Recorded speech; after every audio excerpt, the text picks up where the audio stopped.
Sexto ano, para finalizar então a nossa unidade sobre Roma e a cultura, hoje nós vamos encerrar a unidade tratando da literatura romana. Então, na última aula nós vimos um pouco da ciência e também do direito romano. Agora nós vamos ver um pouco da literatura romana. Bem, sobre a literatura, a produção de livros, de histórias e assim por diante, um dos grandes destaques da literatura romana vai ser um sujeito chamado Cícero. Ele foi filósofo, jurista e também atuou no Senado por muito tempo. Ele foi considerado um dos melhores oradores latinos. O que significa isso? É que ele era uma pessoa que tinha uma grande habilidade em falar em público, em conseguir falar em público e conseguir prender a atenção do público que o assistia. Então isso é uma habilidade que ela é desenvolvida e que naquela época era muito apreciada. Então havia inclusive cursos de oratória, cursos para poder se falar em público e não só conseguir prender a atenção dos ouvintes, mas também convencer os ouvintes de que aquilo que você está dizendo, aquilo que ele estava defendendo é o correto, é o certo, é a melhor opção. Por que a oratória era importante naquele momento? Porque normalmente, principalmente no Senado, antes de se votar uma determinada lei, existiam os debates. Então os oradores se apresentavam e cada um defendia o seu posicionamento sobre uma determinada lei. Então um falaria contra, o outro falaria a favor daquela lei. Então, aquele que tinha mais habilidade conseguia, claro, fazer com que as pessoas votassem, que os outros senadores votassem a favor, caso ele defendesse a lei, ou votasse contra, caso ele não aceitasse aquela lei. Portanto, o melhor orador conseguiria convencer mais pessoas a fazer aquilo que ele queria. Ele era um profundo conhecedor da filosofia grega, o Cícero. Então, o que ele fazia? Muito esperto, ele pegava, então, elementos da filosofia grega e adaptava para o mundo romano, para a linguagem romana, para o cotidiano dos romanos, para ficar mais fácil dos romanos entenderem aquilo. Ele também, por ser um homem muito crítico, ligado à política, ele fazia denúncias aos problemas do governo de Roma. Claro, todo o governo, mesmo estando num período próspero, de economia boa, sempre haverá os seus problemas. E ele, então, era um crítico, denunciava os problemas do governo de Roma. E também, nos seus textos, nas suas histórias, ele exaltava a coragem do povo romano, valorizava o povo romano. Por conta das suas críticas ao governo e para as suas críticas da forma de viver dos romanos, ele também conseguiu muitos inimigos.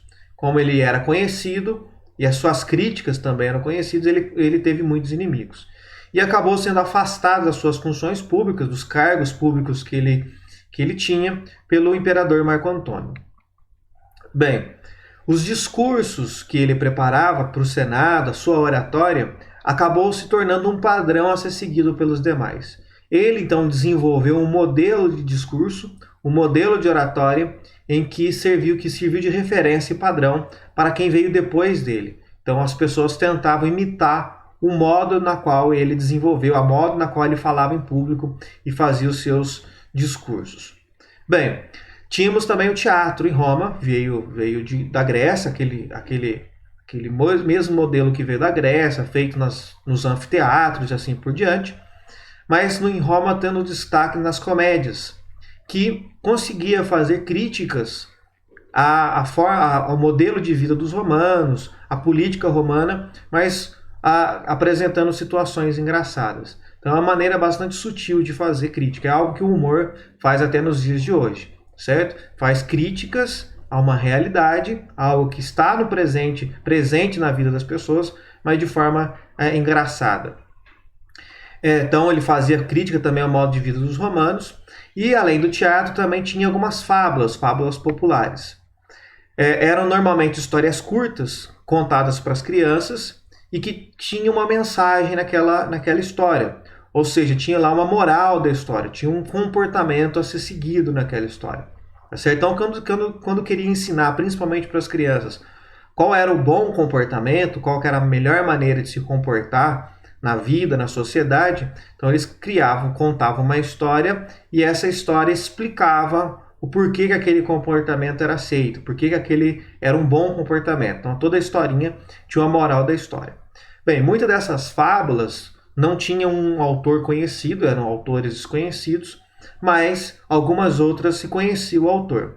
Então nós temos como destaque as fábulas de Fedro, que viveu lá na Grécia, que foi ocupada pelos romanos no ano 30 e 50 depois de Cristo. Então, embora seja grego, foi uma região conquistada pela Grécia, pelos romanos, melhor dizendo, e os romanos então inseriram na sua cultura, no seu cotidiano, as fábulas de Fedro. Então, muitas dessas fábulas tinham autores desconhecidos, mas eram passadas de geração em geração. Assim como até hoje nós conhecemos também algumas historinhas que nos é contada, que também tem lá a moral da história, tem lá uma mensagem a ser ensinada, que nós nunca conhecemos quem criou essa história, quem inventou essa história.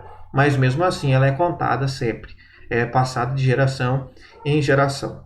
Então aqui nós encerramos essa unidade sobre a cultura romana, uma unidade pequena, mas muito importante para nós. Então, caso ainda tenha alguma dúvida, reveja as aulas anteriores, são poucas aulas, reveja as aulas anteriores, porque as informações dessa unidade é muito importante para unidades que virão a seguir.